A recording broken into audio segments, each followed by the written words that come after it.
When a guy reaches out after a period of no contact, it's very rarely just a random act. There's usually a deeper motivation behind it. One of the biggest reasons, and you might not like hearing this, is that he's trying to find out if he still has access to you. That's it. That's the test. He wants to see if the door is still open, even just a little bit. And how you respond in that moment tells him everything he needs to know about how much ground he still holds in your life. Now, he might not even be consciously aware that he's doing this. A guy won't sit there thinking, let me check if she's still into me. But what does happen is this instinctive pull to reach out to test the connection. Not because he's ready for something real, not because he's suddenly transformed into the man of your dreams, but because he wants reassurance. Reassurance that if he needed the validation, it's there. And that's where you have to be very, very careful. He might send you a message that seems sweet, innocent even, something like, hey, just thinking of you, or hope you're doing okay. And your brain goes into overdrive. Oh my God, he's been thinking about me. Maybe he misses me. Maybe this is it. Maybe he's finally realized what we had. But what if I told you that message wasn't really about you? But what if it was more about him, about his ego, about calming the discomfort he's feeling because for once you're not available on demand? That's what makes this moment so dangerous, because the test isn't always obvious. He's not going to say, I'm just checking if you still care about me. He's going to wrap it in casual, friendly, or even flirtatious language.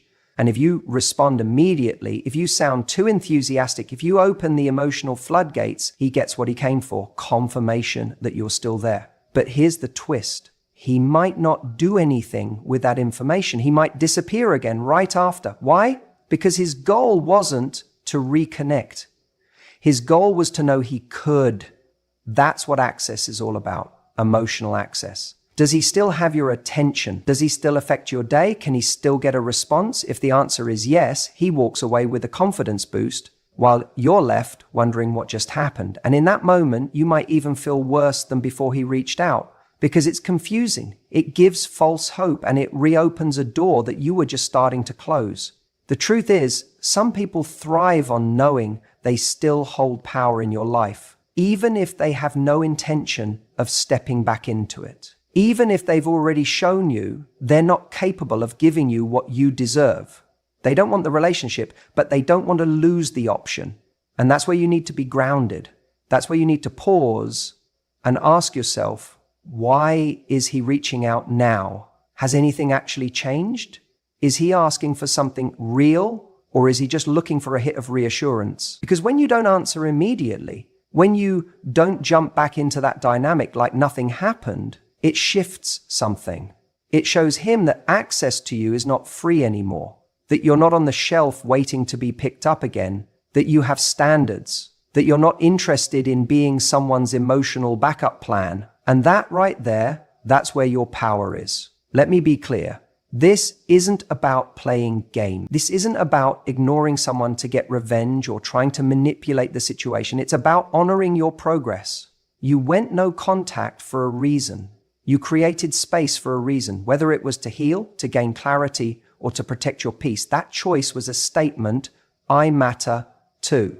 So when he tests you, don't treat it as a compliment. Don't treat it as proof that he's suddenly become what you always wanted. Treat it as information. Is he showing up differently, or is he just showing up with the same energy in a new disguise? Because the truth is, if a man truly wants you back, if he's serious, he won't test you. He won't send vague messages or half-effort pings. He will show up consistently, clearly, respectfully. Anything less is noise. And sometimes silence is the most powerful response you can give to noise. That's when he'll realize access to you has to be earned. When you decide to step away, to truly go no contact, something powerful happens. You shift the dynamic in a way that's deeply uncomfortable for the other person, especially if they've grown used to having access to you on their terms. This isn't just about your absence. And often when a guy reaches out after a period of no contact, it's not just because he misses you. It's because he's reacting to a loss of control. Let me explain. Control doesn't always look like manipulation. Sometimes it's subtle. It's the unspoken understanding that he could send you a message and you'd reply, that if he called, you'd answer, that if he wanted a little attention, he knew where to get it, and fast. That sense of access gives someone power even if they're not abusing it. It gives them comfort. It reassures them that you're still there, still emotionally invested, still orbiting around their world. But the moment you go no contact, that comfort is shattered. It's like pulling the rug out from under someone who never realized they were standing on one. You stop showing up, you stop initiating, you stop responding. And suddenly, they're left with a silence that forces them to feel something they hadn't had to confront before. Uncertainty. Uncertainty is uncomfortable, especially for someone who's been in control of the emotional rhythm between you both. It makes them question things. Wait, is she really gone?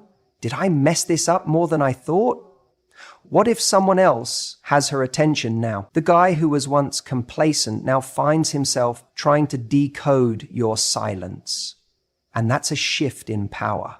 This is why you'll often see someone reach out after a period of no contact, but not in a deeply vulnerable or meaningful way. It might be something casual, a random meme, a hey, saw something that reminded me of you, maybe even a lazy, you good? Don't mistake this for genuine reconnection. This is a test. It's a temperature check. It's not about love or growth. It's about whether he still has access to the comfort he lost. If you reply right away, if you fall back into the rhythm he remembers, he gets his answer. Ah, she's still there. And once that reassurance lands, he might go quiet again. You've just passed his test. And that means, in his mind, he can still influence your emotions without needing to show up differently. But if he reaches out and you don't respond, or you respond in a way that's neutral, self-assured, maybe even a little indifferent, he starts to feel the impact of losing real influence over you. And here's the kicker. Most people don't test you after no contact to reconnect. They test you to see if they need to. If you're still available, they don't have to change. They don't have to apologize. They don't have to step up. But if you're no longer easy to reach, no longer easy to read, that pressure starts building because now the ball is in their court. Now they have to decide, are they willing to do the uncomfortable thing and pursue you with clarity and intention? Or was their interest only ever about control in the first place? There's a huge difference between someone missing you and someone missing the feeling of you missing them. That second one, that's the kind of ego-driven connection that leads to breadcrumbs, half efforts, and the emotional tug of war that leaves you confused and depleted. But when someone misses you for real, when the loss of control leads not just to discomfort, but to self-reflection, that's where the dynamic has a chance to change. That's when you find out what he's truly made of. Because a man who genuinely wants you back doesn't just test the waters, he jumps in fully. He reaches out with clarity, he shows up with effort, he communicates with purpose. There's no vague texting, there's no games, there's no attempts to make you do the work for him. No contact is a mirror. It reflects your value back to the other person by removing the noise. It forces them to either acknowledge what they lost or walk away because they never truly valued it. And the guy who's reaching out just to test you, he's not doing it because he's sure of what he wants. He's doing it because your silence made him feel something he wasn't ready to feel. The loss of control over the version of you who would have once given him comfort without condition. That's the test you don't see. And the truth is, when you pass his test, by not reacting the way he expects, you're actually giving yourself the ultimate power. You're telling yourself, I won't settle for breadcrumbs. I won't respond to confusion. I won't allow someone to stay emotionally close while remaining romantically unclear. And that's how you stop attracting games and start attracting something real. If your silence shakes him, good, let it. Because if losing access to you is what it takes for someone to realize your worth, then they never deserved easy access to begin with. Let silence speak louder than your words ever could. You know what's interesting? Time and silence, two things we often underestimate. can become your greatest allies when it comes to attraction and power in a relationship, especially after no contact. You think silence is nothing, but to someone who once had your attention, your affection, your energy, your availability, that silence starts to feel incredibly loud. People don't start off missing you the moment you walk away, not always. Sometimes at first they feel a sense of relief, especially if things got heavy, confusing, or emotionally charged. They might feel like they've regained control or freedom. They might even feel justified in stepping back. But here's the twist. Give it time, and suddenly what once felt like freedom begins to feel like a void. That's when curiosity creeps in. They start to wonder what you're doing, who you're with, if you're even thinking about them anymore. See, when you were present, consistently responding, reaching out, initiating plans, there wasn't a lot left to their imagination. You were there. They didn't need to wonder. But when you go quiet, when you stop showing up, when you stop feeding the dynamic, it creates space. And that space becomes a canvas for curiosity. And the human mind hates an incomplete picture. We're wired to want closure, to understand, to make sense of the story. When you were available, they wrote the story in their head. She likes me, she wants this, I'm good. But no contact. That story starts unraveling. Wait, why hasn't she reached out? Did I misread something? Did she move on? Was she really over it that quickly? That's when the questions start. That's when the ego gets triggered. Because let's be real, most people are used to being the center of their own universe. They assume others are orbiting around them. But when you disappear, when you stop orbiting, they feel the shift. Your silence challenges the narrative they built about themselves. And make no mistake, curiosity is powerful. Sometimes it's even more powerful than desire.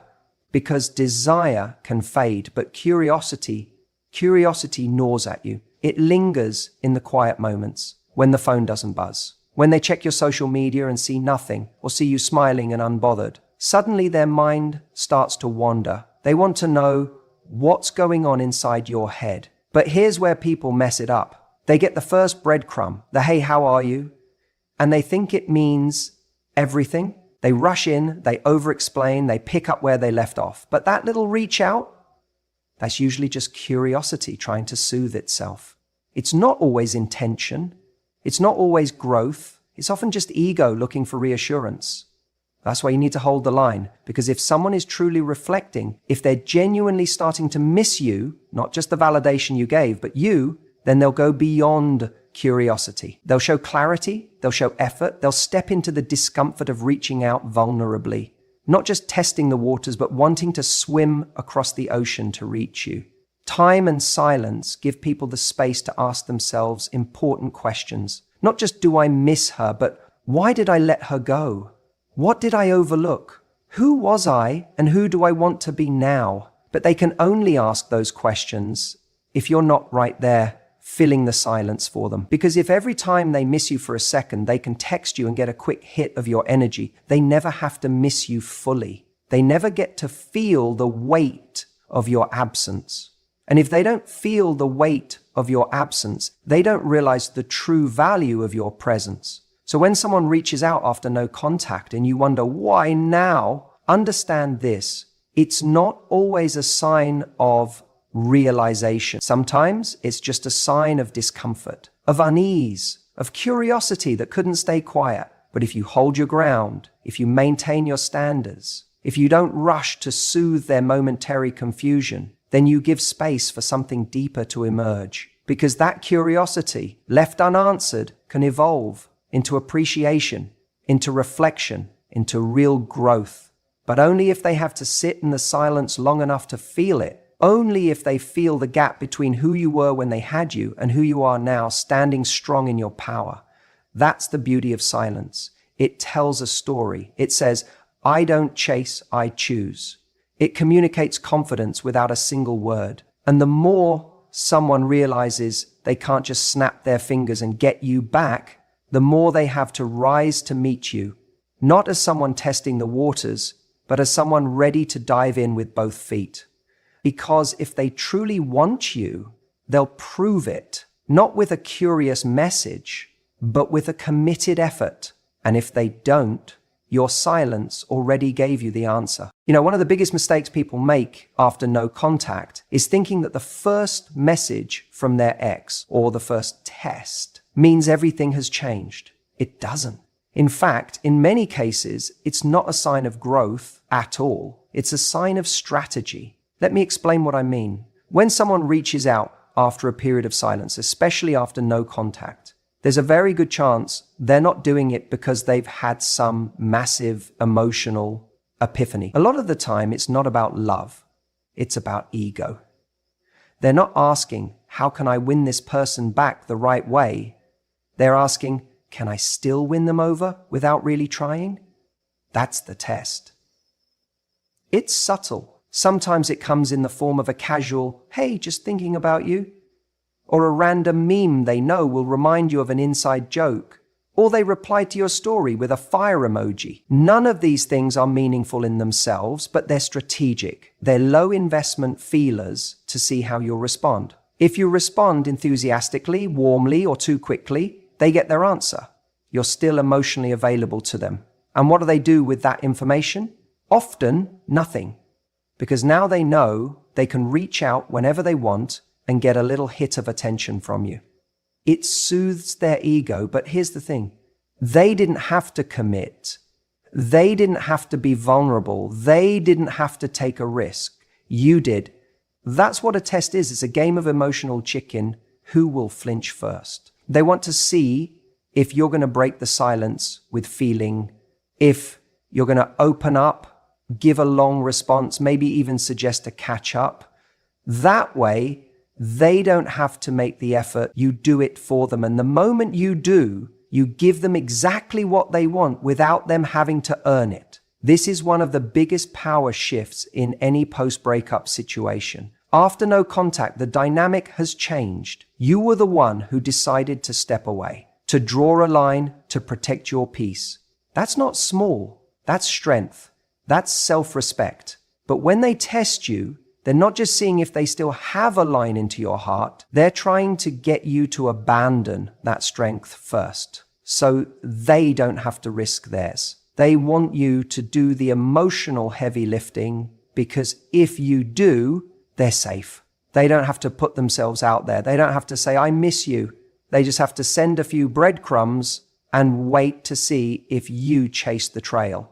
And if you do, they feel validated, not because they're ready to invest again, but because they were able to reawaken your feelings without showing any real commitment. And let's be honest, many people aren't looking to fix things.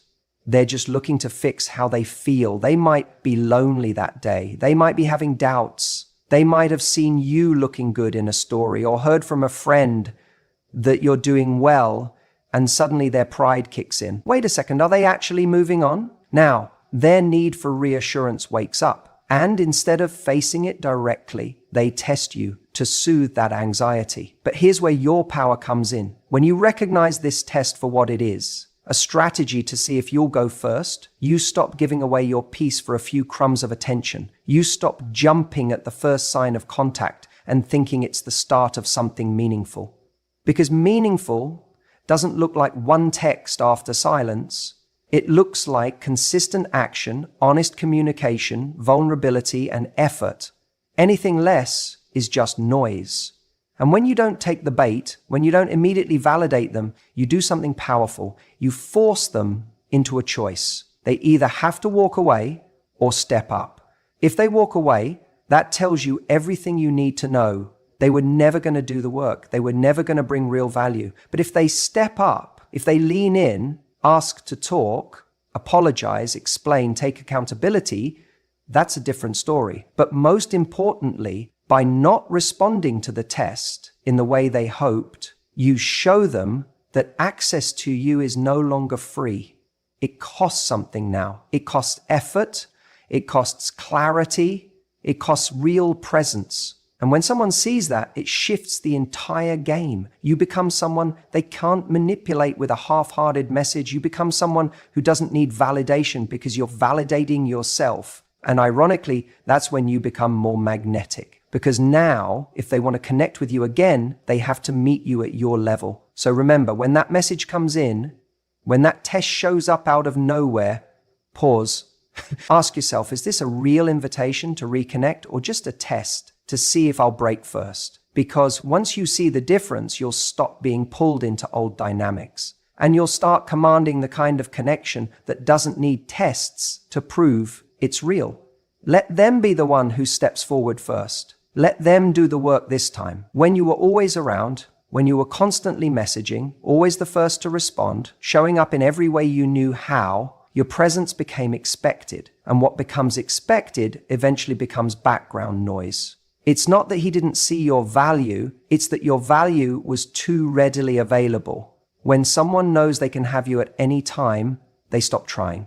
They stop showing up. They stop earning your presence. But the second you take a step back, truly step back, something changes. That silence, that space, it speaks volumes. And suddenly your absence carries more weight than all the words you ever said, all the affection you ever gave. Because now he's not getting your energy. He's not getting your effort, and he can feel it. There's no more validation coming through the phone, no more reassurance that you're still there, still waiting, still hoping. You see, there's something about human nature that makes us respond more to loss than to gain. We only tend to realize what something meant to us once it's no longer available. When someone pulls back, it creates a vacuum, and that vacuum is felt most by the person who used to receive the energy you used to give.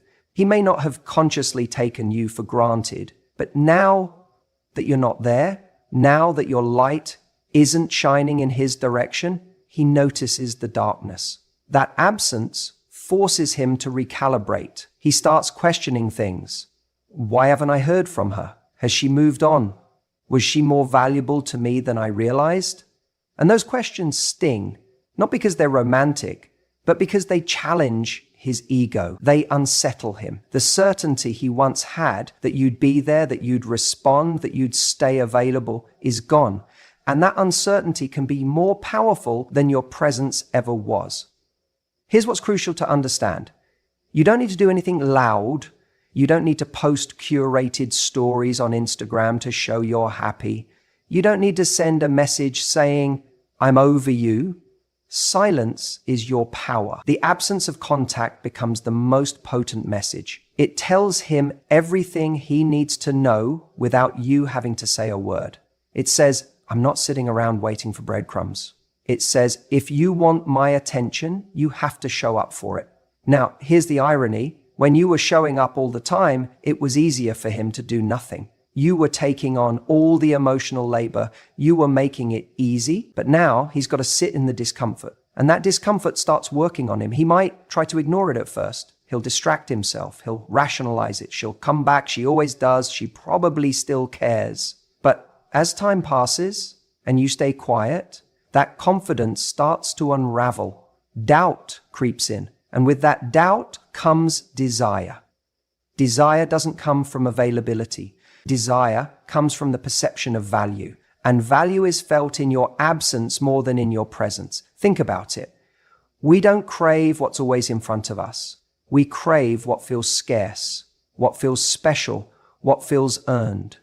And when you stop giving your time, energy, and attention so freely, he starts to see that you are not a given, that your attention was a gift, that your presence was a privilege, not a right. And when he reaches that place, when he feels your absence so profoundly that it creates a longing, that's when he may come back, not with a test message, not with a lazy hey, but with something real, something intentional.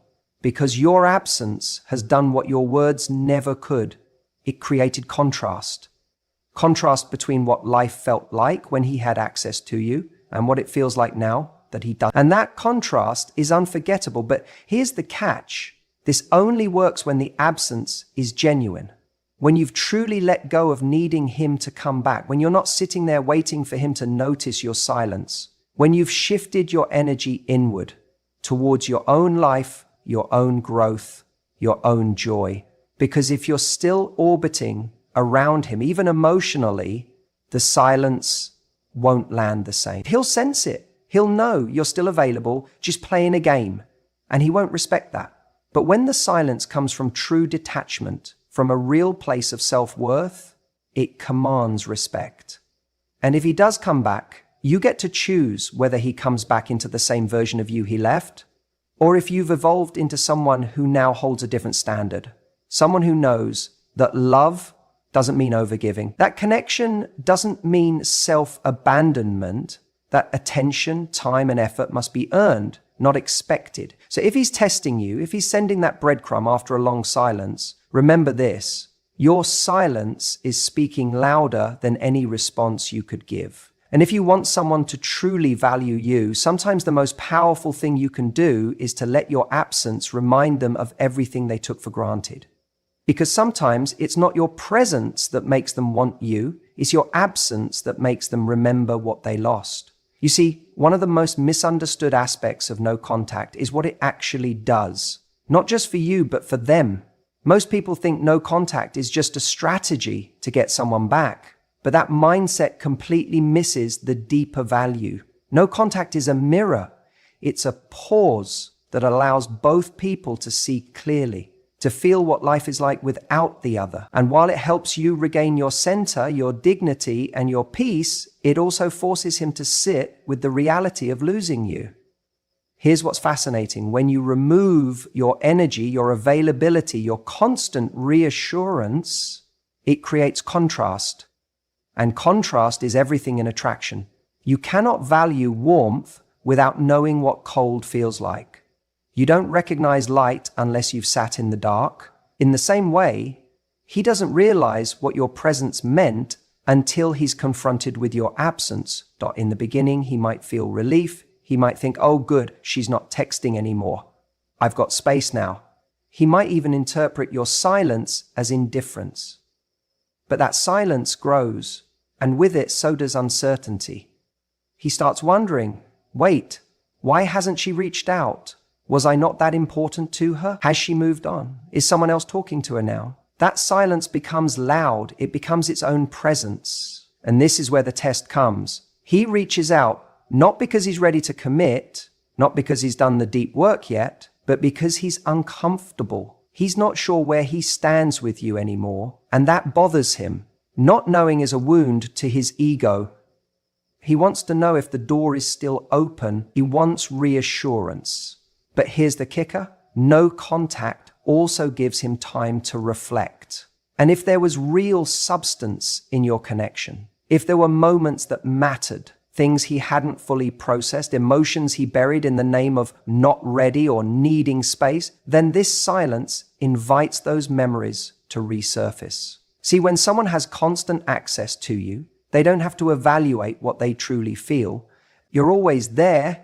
They don't question your presence because it's guaranteed. But once it's gone, once you're no longer in their inbox, liking their posts, replying to their stories, or picking up their late night calls, now there's space. And in that space is where realization is born. He might replay conversations in his head. He might think about the way you looked at him when you were trying to believe in his potential. He remembers the effort you made, the patience you showed, the energy you gave without keeping score. He begins to see the moments he took for granted. The things he brushed off as normal suddenly feel significant.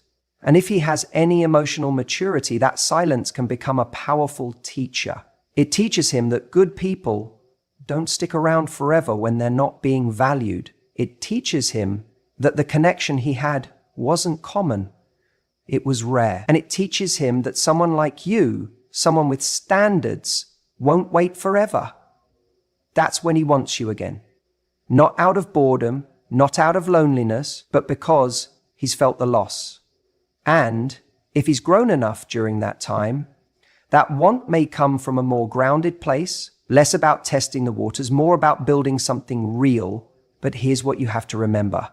The silence will only teach him something if you stay in it long enough. If you break it too soon, if you respond to his first breadcrumb text, if you meet him halfway before he's done any real introspection, you rob him of the chance to feel the weight of your absence. No contact isn't a punishment, it's a boundary. It says if you're not going to step up, then I'm going to step back, not to make you chase, but because I refuse to pour into something that's not pouring into me. And if he reaches out after that, really reaches out, not just testing, not just poking, but showing up with clarity, with intent, with the kind of energy that says, I see what I lost, and I'm not here to play